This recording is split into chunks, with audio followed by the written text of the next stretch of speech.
Hey y'all, I never start a show talking, but my guest, Victoria Debrah, she is my girl. We came a long way. We are actually family. I felt that I need to explain it before we start the show. Victoria and I, we both have a child by the same man. We were able to combat so much together. We went through a lot.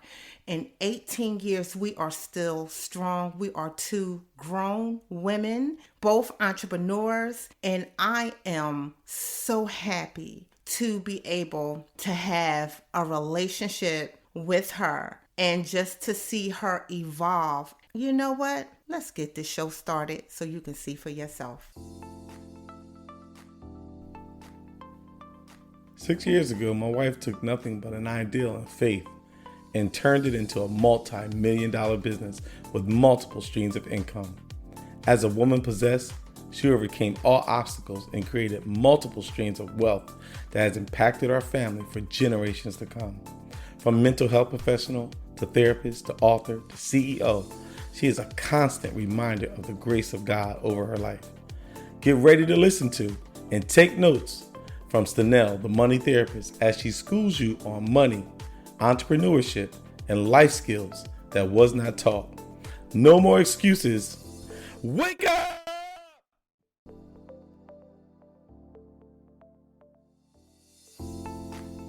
Thank you for that introduction, husband. Welcome back to No More Excuses, Wake Up, where we talk about money, entrepreneurship, and life skills that was not taught. I am your host, Stenell Myers, also known as Stenell the Money Therapist. Today, we are going to discuss entrepreneurship, and we have a guest, a special guest, Victoria Debrah. Hey, Victoria. Hey, Stenell. Thank you for having me. How are you? I'm great. I'm excited to be here. I am so glad to have you on the show. You're actually family. Yeah. So basically, Victoria and I, we share something very special. We both have children by the same man, right? Yeah, it's true. Sounds crazy, but that is another show. So right now, what I really want to discuss is Victoria and how she became a great entrepreneur. So Victoria went from certified nursing assistant to a certified health aide. She is now an ordained minister and wedding officiant, and she's starting her eye designer business. So hey, Vicky, we're gonna get out of Victoria. Vicky, Yeah. what is going on? You are a model entrepreneur, and I really want to discuss that. Let everybody know what you do. Yeah, it's funny. Whenever people ask me, what do you do? My response is always whatever it takes. I don't believe that you should necessarily be defined by one career. I've always been a go-getter, and everything that I'm doing is because it's a passion. I have a passion for it. Let's talk about your passion. Okay. Let's talk about how you started and you owned your healthcare business starting in 2007. Yeah, so I was a CNA and a home health aide for a long time. Right out of high school, I went and obtained, training for that. And working in nursing homes and working in people's private homes, taking care of the elderly, I knew that I had a passion and I wanted to take care of people or contribute in some way with the elderly population. But I knew that that's not where I wanted to be the rest of my life, especially not working in a nursing home where you're expected to care for 10 to 20 people in an 8-hour shift. Who wants to do that? Essentially, I decided I wanted to work for myself. And my husband at the time, he and I started a home care agency. And I became an elder care advocate. We started helping the elderly essentially find affordable care. It's really expensive, especially when insurance companies don't want to pay for home care. And it's an essential service because when you get older, you do rely on caregivers to help you with your day-to-day living. So we wanted to provide an affordable option. That's how I got into that. So you basically, as you was working, said, hey, this is just too much. I don't want to work too many hours.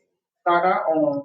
And then you basically started your own. So when you started in 2007, were you already certified as a nursing assistant? I was certified. I have been certified since I was 18, actually. Right out of high school, I went and got training to be a CNA and a certified home health aide. And that's what I had been doing up until 2007. And I got a client who wanted me to work for her on the side. And I said, I can cut out the middleman and make it more affordable, people to receive care. Why can't I do that on a bigger scale? So that's how we came about connecting with other caregivers who wanted to be able to make more money, make their own hours, and have someone work for someone who understands where they're coming from. Because as a caregiver, you kind of know what other caregivers are going through. I've worked for a lot of agencies. Mainly what I've seen is it's just about their bottom line. They don't care about the caregiver and they don't care about the client. They care about their bottom line. It's a financial business for them. But for me, working as a caregiver, I kind of understand what caregivers experience every day. I understand what it is to be connected to your client and develop a relationship with them and a rapport. And you don't want to be going from house to house, different cases every day. These caregivers that I work with, they've been with me. Many of them have been with me from the beginning, and they know I have their back. So they're loyal, and they're not going from agency to agency chasing the bigger buck. Because me being a smaller agency, I'm able to pay them more and give them consistent hours. And one of the things that you talked about is being loyal. And I can definitely relate to that. Even with my own business, I noticed that loyalty is everything. If they trust you, they're not going to go anywhere. Absolutely. If you're good to them, they're not going to go anywhere. So I just want to talk about that a little bit. How did you stand out from having a relationship with your staff than other agencies that's just about the dollars? One of the things I've seen working with other agencies and helping other agencies build their companies up, they typically have a staffer or a scheduler call the caregiver, hey, can you go cover the shift? And it's not personal. It's just, hey, I need you to cover the shift. Are you available? They don't have conversations with these people. They don't care what their personal lives are like. Nothing like that. Many of the caregivers I work with, they trust me because when I'm calling you, hey, how you doing? How's the kids? Or, they're talking to me about their family life, or they're talking to me about, well, I need hours because I'm taking care of my mom. She's sick. She's cancer. And I need these hours because I need to be home with her. I'm sharing hours with my husband. We have conversations. So I know what's going on in their lives. And let me tell you a funny story. I personally still have relationships with people I've taken care of years ago. Like I go to birthday parties for a lady who, her mother, I took care of her when I first became a caregiver. Her mother has since passed. She still calls me to tell me, oh, my daughter, she's having a birthday party. Come on by. Or, we still have to go to her cookhouse. My son graduated. She came to my son's graduation. Relationships is everything. One of my caregivers, she does my hair. So you build relationships and you let people know you see them as a human being and not just the body to go and fill a shift. They appreciate that. Another thing I find is gratitude goes a long way. You show them that you appreciate them. We have caregiver of the month programs. I give them gas cards for the person who shows up on time, the person that goes that extra mile for their client. And little incentives that cost you like nothing. They appreciate it. Nothing. Yeah. That is so important that you said that. You mentioned something, relationships and gratitude. And those two intertwine, even in our personal lives, right? Being married. Absolutely. We want that relationship with our husband, and we want that gratitude that you appreciate me. Absolutely. So when I hear that you're just doing the same thing that you do in your home with your staff. Right. Yeah, I still maintain my certifications.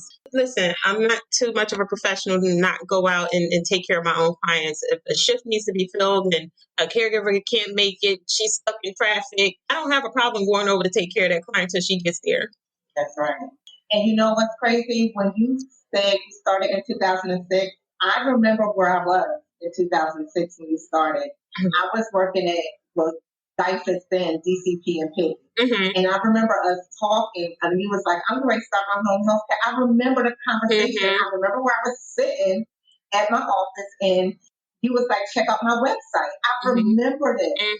And I went in, I checked out your website, and I was like, No, she got something going on. I really remember this now. At the time, I was working. I was not an entrepreneur, but I remember when you started. Yep. It's been a long ride. So now you're doing that. You have your CNA, you have your business, your home care agency going on. Mm-hmm. And then you said something when we first started. You said you do, I think you said you do what has to happen or has to be done. Oh, yeah, absolutely. I don't believe in defining myself by one career. You can have multiple purposes. So, yeah, with that being said, I recently became an ordained minister. I perform wedding ceremonies. I'm also an NSA, which is a notary signing agent. Wait, because I just found this out for myself. And when I found this out, I was like, hold up. So my whole conversation went from, hey girl, to I'm in the So your ordination, let's talk about that. Like I said, I recently became an ordained minister. I think it was maybe about 6 months ago, a little bit into the pandemic. And I just kind of felt I can't say a calling, but I just felt like a need to get closer to God. And with that, I was getting people who were wanting me to kind of minister to them and wanted to know if I could marry them. And then after that, I'm like, wait, so I can make money doing this? So, people were, I guess with the pandemic, people were feeling like time was short, life is short, let's do this now. They were putting off the big weddings and wanting to just elope. And so that's how I got started. I started performing wedding ceremonies. We were doing it in the park. We would do it on their front porch. So yeah, that's how I got started with that. How did you come across ordination? What happened was one of the couples wanted to get married, and I started researching, like, what do you need to become a wedding officiant? And so when I realized that I really didn't need much more than to be what I already was, an ordained minister, that's how I, reached out to the township and, started getting more information, started Googling. And from there, I started my wedding ceremony business. And it's been, with this pandemic, it's been quite busy. Let me tell you, Google is an entrepreneur's best friend, or should be. There was a time back in the day when you had to go to the library to do research. You don't even have to leave your home. Most of us have, access to a computer every minute of the day, meaning your cell phone. So you can just whip out your phone and Google any information that you need. There's no reason for you to ever say, I don't know. Anything that you need to find out information about, Google should be your best friend. So, like I said, I went to Google and I did the research. I filled out the paperwork and I started from there. Wow. And when did this start? You said it started during the pandemic. Yeah. Probably, I want to say maybe about 6 months into the 6 months ago, but it started with the rush of the pandemic. People were, already had wedding plans, for big ceremonies, and then I was getting calls like, we're gonna put our big wedding. We'll do it next year, but we just want to get married. We want to make it official. We just want to, make this legal. And I think, with the fear of I could lose my loved one soon to this illness or this disease, this virus. People were feeling the need to solidify their relationships and wanted to just do it, just get married. And the courthouses were closed. Everything was virtual. So it made it difficult because I know when I got married, we were able to go to the courthouse and have the judge do everything. We had our big ceremony later, but we were able to have the judge do it. There was no courthouse weddings. People were looking for officiants to just make it official. And so, we had to make it work. So we had to keep in mind the safe distance and, wearing masks and all that. So we had to be kind of creative where we were having weddings. I would meet people at the beach, meet them at the park. I've done it on, like I said, front porches or in the backyard. It was like it didn't matter. They just wanted to, make it official and get married. So, I helped them do that. Amazing. Yeah. And, I really love being able to bring people together in love, and it doesn't matter how many weddings I do. Every time it like brings so much joy to my heart. And I'm like beaming with love and joy when I see people who are truly in love being connected, making a commitment to be. And let me say, that's how you are. I truly believe that knowing you and how you are, you was like that with our kids. You did the Valentines, you did the pictures. That was all you. You're that family type. Not saying that I'm not, but I'm not. Like that. Decorating and having a theme and having the kids and getting them together. That's all you. So I truly believe what God engraved in you, if you're doing in other areas, blossoms. And I truly, this is what happened. Like, I'm so happy that you're doing this, minister. Yeah. What I was trying to say was when I found out when you told me about this, I was like, oh shoot. Well, not that I cussed, but wait, I gotta straighten up and cross my legs and talk to Vicky like, Vicky, I can't say Vicky. You know what? It's so funny you say that. Like, people think that I do feel that people respect me more or look at me a little differently. Even like my best friend, who's a guy, he said to me, "Minister, oh wait, I gotta watch how I talk now." I said, "You still be you. You can still be you." I said, "I'm still human, but I just feel like that this calling was put on me for a reason." Your aura, your aura that you put off, it has changed. Yeah. That's a good thing. I noticed that. And it's a great thing. Yeah. It is a great thing. It's different. I mean, you didn't even tell me like to give me heads up. So I was like, hold up. I just kept staring at you. Like, wait a minute, Vicky. I know Vicky up in here. But I am very happy for you. Thank you. Let's talk. I don't even think we even discussed that you are a notary. How I got into that is when you have a home care agency and you have certified home health aides, they have to maintain their licensure, and a lot of times they need to have their paperwork notarized. I got tired of waiting for them to have to find someone to do this for them. It just seemed to be more convenient if I can get my notary public and be able to sign off on the paperwork and just process it, myself. So I went and Googled, how do you become a notary public? There go Google. Absolutely. Filled out the paperwork, got my congressman to sign off on it, paid my fee, and became a notary public. So that's how I started with that. Then when the pandemic hit, I realized that there was a such thing called a mobile notary. How I realized this is because there were no offices open, no public spaces open, courts weren't open. You couldn't find anyone to, do notarized paperwork. And you don't realize how important this service is until you start getting those calls for someone who's terminally ill in a facility, can't leave the hospital, and they need their will signed. Or someone needs to make medical decisions and they need durable power of attorney signed and they can't leave the facility. Or someone who is refinancing their house because they're in the middle of a pandemic, they're not working, they're having financial difficulty, and they need to have someone close on their mortgage. All these things made me realize that this is a service that people need. And when I tell you, this period of time has been my most profitable season since I've ever been in business. I had no idea. Even with the healthcare? Even with healthcare. I got so many calls because of the pandemic. Are you saying most profitable the notary? With the notary. With the wedding officiant? With the notary and with the wedding officiant. I received so much business. And, it just made me realize that this service is, I didn't know that this was such a thing. Like, I didn't even know that, this was this big. But I got calls for people who were in prison. I had to go to the prison to help someone have their paperwork signed because the lawyer couldn't do it because it would be a conflict. These are things that we don't really think about. And especially, I want to touch on real quick, estate planning. Like, we don't think about the possibility of life is going to come to an end soon. We don't have our wills in place or power of attorney in place, durable power of attorney in place. So when you hit a crisis like this virus that ravaged the country, and you're faced with making life or death decisions or financial decisions, and you need to put someone else in charge of those things, to scramble and try and find someone to help you get that paperwork in order, it can be a challenging time. So it made me kind of feel good in a sense that I was helping people get through this difficult time and help them get their things in order.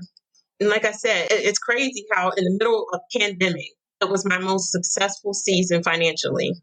And it was rewarding, not because it was profitable, But because it validated that what I was doing was where I was supposed to be. I met a lot of different people from all walks of life. I've even worked with a few celebrities. Um, I met so many different people. Yes, yes. And I got an interesting call from the NFL. And I'm like, this is crazy. Somebody calling me from the NFL 2 o'clock in the morning. And I'm like, why the heck would they be calling me? I don't have anything in that background, nothing to do with that background. And there was a need for the Eagles team to have paperwork filled out. And I felt so blessed that yes, they saw my reviews online, my 5-star reviews. To date, I'm still at 5-star review on Google. And I just felt so blessed, and it kind of validated that what I was doing was walking in my purpose, and it just felt kind of good. You are walking in your purpose, and wow, that's amazing. When you are walking with God, girl, wait, I just have to get this out. When you walk with God through this journey, He will take you to where He already designed you to be. Yes. He already said in Jeremiah, I knew you. Yep. He already knew. We didn't know. Your notary business, an ordained minister, and your healthcare, they all coincide and go together. That's true. Did you ever think about that? In a sense, the way I kind of looked at it was, for me, I like helping people. I like doing things that feel good. And everything that I'm doing in a way is helping people, and it makes me feel good. And the feedback I get from everybody that all of my clients, the people I help, the feedback is always one of overwhelming gratitude. And that's something that I'm really big on. Gratitude is everything. We have to show gratitude to God. So when someone shows me gratitude, it's like, oh my God, this is really a blessing.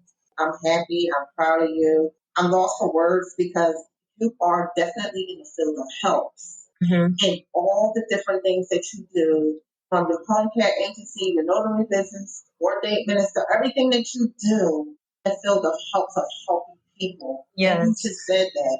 And I truly believe this is definitely ordained by God. And I'm excited because you have some side hustles going on. And I always say a side hustle turns into that profitable business. Yeah, definitely. That's what you're doing. Not even knowing to be more profitable, starting your healthcare agency in 2007, girl, that's God. Yep, certainly is. So let's talk about your eyewear.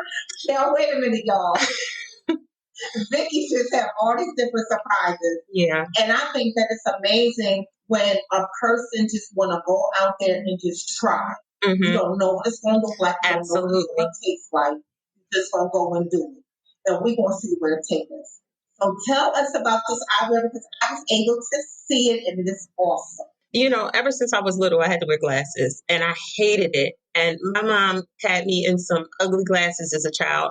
And so now as an adult, I feel like if I have to wear glasses, then they should at least be stylish. And when I go to like the eye doctor or these stores, the retail stores for eyewear, they don't really scream fashion. And the ones that do, they're so expensive. So I wanted to create something that was stylish and affordable. And I wanted to create something that was mine. So my husband, he believed in me and he said, you know what, just do it. And we invested in this project. We found on Google a designer.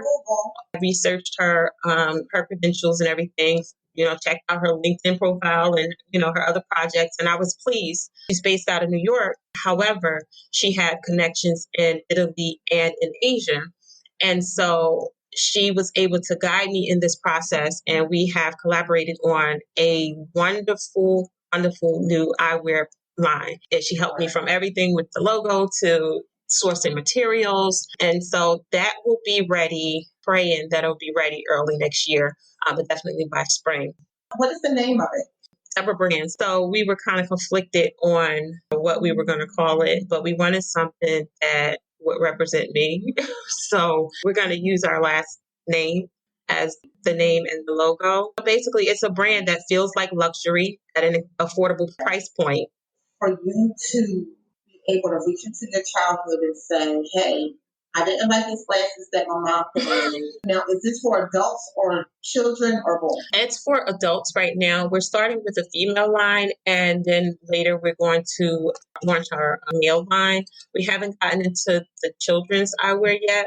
Right now, we're just mainly focusing on adult eyewear. You are going to help so many people again help. Right. Because that's important, being stylish and wearing glasses. And I know hands on that, you need our daughter, because Unique is definitely your child. Mm-hmm. She struggled with, the glasses piece, and then eye contacts. She had to wear, she still wear contacts. And some people can't wear contacts. Right. So for you to bring something stylish like this, and y'all, I seen these glasses, I'm going to get a pair. I told you that. I'm going to be your best supporter because I wear glasses. Thank you. Self-esteem is so important. And I feel like if you look good, you feel good. So I just wanted, like I said, I wanted this brand to feel like luxury, but be affordable. I'm going to rock them. I'm going to do a video. We're going to do a little something together. Okay, great. We're going to rock these glasses. Oh, you are just so many different things. You are this masterpiece entrepreneur. Mm-hmm. And I love talking about entrepreneurship. I love it. It tastes so good and luscious. And you're just like this entrepreneur that I didn't know you were. Mm-hmm. And to just find, I knew you had the healthcare. I knew that. The pandemic, and you mentioned that it brought all of this out. It did. It was bad. Don't get me wrong, it's bad. Right. A lot of people lost their life. It's bad. But then it has another side where people are really learning to reinvent themselves. And this is where I hear came in through this pandemic. And even with me, Vicki, mm-hmm. this podcast came out, I guess it was the pandemic. Mm. It has its bad, it has its good, but look what happened. And before we end, I want to talk a little bit about as a mother mm-hmm. and how you ran all this in with your entrepreneurship, and even a wife. My son, he's an adult now, but even as a child, I even instilled in him entrepreneurial values. This kid, when he was young, he was out there picking up people would discard like TVs, electronics in the trash and things like that. And he would be like, can we take this to the pawn shop? It still works. This kid found like electronics sitting by the dumpster. I said, we sure can. So even today, he's a photographer. He has some of that in him too. But I really believe in creating your own path. As an entrepreneur in the middle of this pandemic, I discovered not only is it okay to be multi-passionate, it's necessary in some ways, because if I had just been a home health aide or just a CNA, I don't think I would have been able to survive this pandemic. Being able to have multiple streams of income, multiple different avenues of resources coming into the household helped us survive it. And like I said before, when people ask me what I do, and I always say whatever it takes, because you don't have to be defined by one career. Your purpose may not just to be a nurse or just a postal worker or, whatever your career is. You can be that and pursue your passion. You can be an entrepreneur too. Yes. Maybe your purpose is to lead a nonprofit like you, So yes. The takeaway from that is to find out what you're passionate about, find a way to monetize it, and don't let fear hold you back. Some people procrastinate or feel like they can't, and they never take a chance. I don't believe in letting your dream remain a dream. If it's in you, go after it. Find a way to do it. If you're afraid you might fail, so what? You may fail. And a lot of successful businesses, a lot of successful entrepreneurs do fail at first. You will have failures. You might doubt yourself, but continue anyway and be unstoppable, because at the end of the day, the reward will be much greater than defeat and regret. And that's what I've learned in this process, because I've been sitting on, like, one of the things that I do kind of regret, I've been sitting on a book for years, but I said, I'm going to do it. Don't hold back. Just go after whatever it is you're passionate about. Go after it. Find your purpose, invest in yourself. Google. If you don't know how to do it, Google how to do it, And one other thing that stops people is finances. You feel like, I don't have the money to start. Even if you're living from check to check, you can save money to start a business. Because let me tell you, I was able to save $10,000 to pay a down debt while receiving unemployment. We'll talk about that on another show. But if you receive income, you know what? So now I have to bring you back from money and life skills. I don't believe in taking out loans and stuff if you can avoid it. So if you receive income, you can save money. You have to think about what's important. Is that $6 a cup of designer coffee important, or is it more important for me to save for my future? Is it important for me to spend $80 every time I go to the nail salon 4 times a month, or can I cut back and save money? So you just have to think about what's important for you. Just hit the nail, like you hit it, you stomped it. I just did a show, episode 4 actually, in this another paycheck, and I said that I do your own nails. When we talk about having another paycheck, when we have another job, what I teach people is that other paycheck is to get you completely out of debt. So when you said that, I'm like, yes, like you are speaking my language. Even when you talk about debt free, you speaking my language. Like, that is my language, right? Because you mentioned your future, and a lot of people are driving around in the future. That's going to be another show. We're going to discuss that. I'm excited. So basically said, reward is much greater than defeat and regret. So what would be your takeaway to tell, let me see, the 20-year-old you, 20-year-old girl that's in college, 20-year-old boy, 18-year-old boy, a lot of even my friends' kids saying, hey, I don't know what to do. I don't know if I should go to college. They're in college. They're sad. They don't know what their future is because a lot of people think college is the thing. Right. So what would be your takeaway to them? Firmly believe in, higher education. However, realistically, college is not for everyone. You just have to find your purpose, not your parents' purpose for you or what society thinks you should do. If college is not for you, it may not be. If maybe find a trade or become an entrepreneur. But find what puts a fire in your belly, what excites you, find what your purpose is, and invest in yourself. Don't think you can't do it. When I was little, my grandmother told me that I couldn't be a doctor. She told my cousin she couldn't be a lawyer. Oh, those white folks ain't gonna let you handle their money as an accountant or things like that because of the thinking of their generation. Had I had someone telling me the things that I know now, I probably could have done those things. So just find your purpose. But you don't know. Right. So just find your purpose and invest in yourself. Do what makes you happy, what excites you, what's going to make you want to get out of bed every day. Victoria Debrah just spoke to the 20-year-old, 18-year-old, young girl, young boy that's out there struggling. And she just told you, find your purpose, invest in yourself. I just want to say, Vicki, thank you. Thank you for being a guest today. Thank you for sharing your endeavors, everything. I really appreciate this. I am very proud of you. Thank you. I am honored that you're here. And I just want to say one more thing. Let me ask you a question. Social media now is this big burst. How do you get yourself out there? I don't think I see you advertising on social media. So there's a difference between your clients finding you and then people knowing what you do. So tell me real quick before we leave how you navigate that. So marketing, the industry that I'm in, marketing is really important. I like free marketing. So word of mouth costs nothing. A good reputation goes a long way. So when you do good business and you develop relationships like we talked about earlier, that can help your business so much. I've gotten a lot of referrals through previous clients, through different relationships, but I do use social media. I do use different apps like Thumbtack for people to find me. And like I said, I've gotten a lot of people finding me through Notary Cafe, also Google. I maintain a 5-star review rating on Google.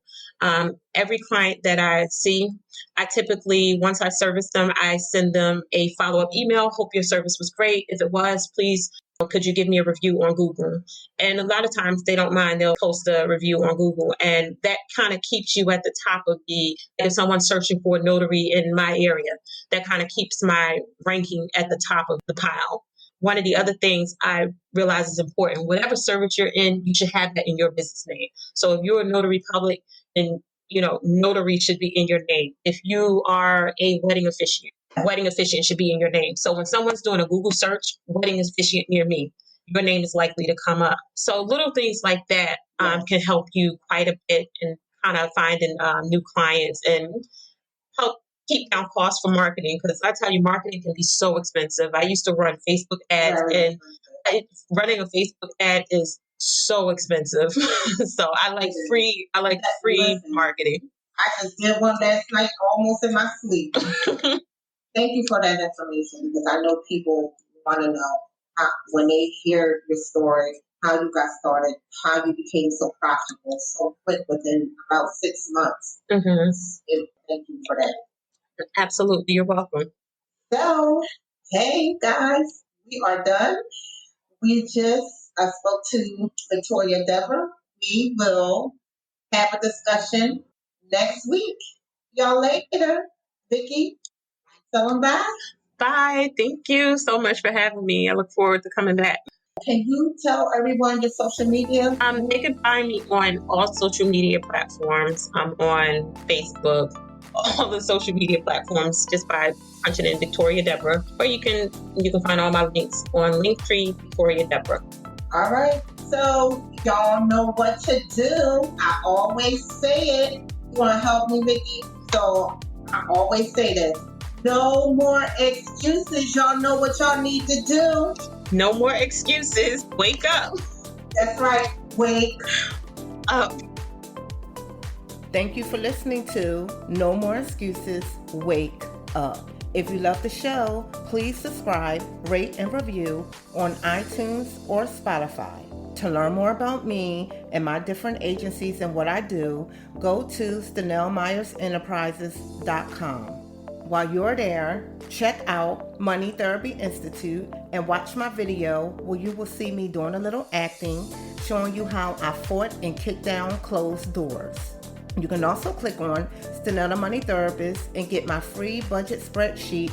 And of course, you can email me at contact@StenellTheMoneyTherapist.com. I'm also on social media on Facebook at Stenell the Money Therapist and Instagram at Stenell the Money Therapist. No more excuses. Y'all know what y'all need to do. Wake up.